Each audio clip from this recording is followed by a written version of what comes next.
हे गाईज, तुम्ही कधी विचार केला आहे का की जिथे पिण्यासाठी पाणी नव्हतं, जिथे फक्त अथांग वाळवंट होतं, ते शहर आज जगावर राज्य करते? हो, मी बोलतोय दुबईबद्दल.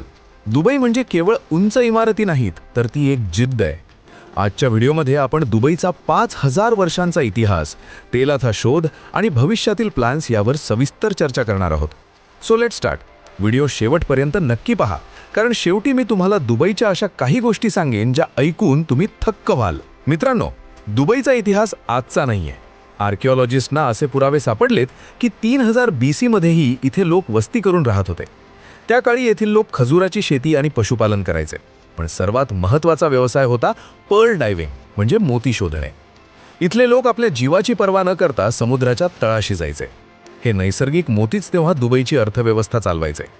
7व्या शतकात इथे इस्लामचा प्रसार झाला आणि दुबई उमय्याद खिलाफतचा भाग बनलं. दुबईच्या नशिबाने खऱ्या अर्थाने कलाटणी घेतली 1833 मध्ये. अल मक्तूम डायनेस्टीची सुरुवात याच वर्षी झाली. अबुधाबीच्या बनी या टोळीतून 800 लोक बाहेर पडले आणि त्यांनी दुबईच्या क्रीक जवळ आपली स्वतंत्र सत्ता स्थापन केली. त्यांचे लीडर होते शेख मक्तूम बिन बुट्टी. तेव्हापासून आजपर्यंत दुबईवर याच घराण्याची सत्ता आहे. 1901 मध्ये त्यांनी दुबईला फ्री पोर्ट घोषित केलं आणि तिथूनच व्यापाराची बीज रोवली गेली. पण मित्रांनो, 1930 मध्ये एक मोठं संकट आलं. जपानने कृत्रिम मोती बनवायला सुरुवात केली आणि दुबईचा मोत्यांचा धंदा पूर्णपणे बसला. लोक गरिबीत ढकलले गेले. पण अशा वेळी खचून न जाता दुबईने स्वतःला व्यापारासाठी खुलं केलं.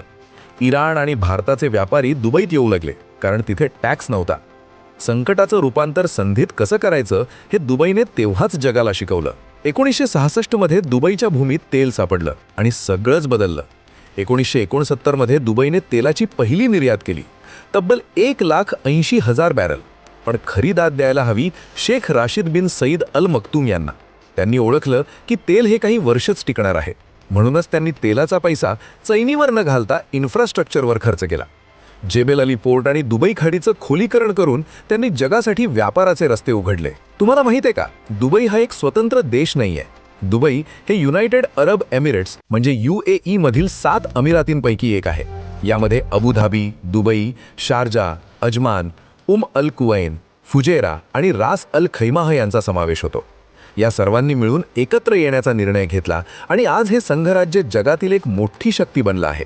90च्या दशकात शेख मोहम्मद बिन राशिद अल मक्तूम सत्तेत आले. त्यांनी दुबईला टुरिझम आणि रिअल एस्टेटचं हब बनवलं. 1999 मध्ये बांधलेलं जगातील पहिलं 7 स्टार हॉटेल, पाम जुमैरा, समुद्रामध्ये बनवलेलं मानवनिर्मित बेट, बुर्ज खलिफा, 2010 मध्ये उद्घाटन झालेली जगातील सर्वात उंच इमारत 828 मीटर आहे. नुसते इमारतीच नाही, तर दुबईने टॅक्स फ्री सिस्टम आणली, ज्यामुळे जगातील मोठमोठ्या कंपन्यांची हेडक्वार्टर्स तिथे आली. दुबई पोलीस म्हणजे जगातलं आश्चर्य आहे. त्यांच्या ताफ्यात लॅम्बोर्गिनी, फेरारी आणि बुगाटी सारख्या सुपरकार्स आहेत. कशासाठी? तर पर्यटकांना सुरक्षा वाटली पाहिजे आणि गुन्हेगारांवर वचक बसला पाहिजे. दुबईत गुन्हेगारी 0% आहे. तिथे सार्वजनिक ठिकाणी कचरा टाकणे किंवा थुंकणे यासाठी प्रचंड दंड आहे. भ्रष्टाचार रोखण्यासाठी तिथे स्मार्ट पोलीस स्टेशन्स उघडण्यात आली आहेत, जिथे मानवी हस्तक्षेपाशिवाय तक्रार नोंदवता येते. दुबई आता भविष्याकडे पाहत आहे. 1. Mars mission. दुबईने होप प्रोब मंगळावर पाठवून इतिहास रचला. 2. Driverless transport. 2030 पर्यंत 25% वाहतूक ड्रायव्हरलेस असेल. 3. डिसॅलिनेशन. समुद्राचं खारं पाणी पिण्यायोग्य करण्यासाठी दुबई आधुनिक तंत्रज्ञानाचा वापर करत आहे. 4. Museum of the future.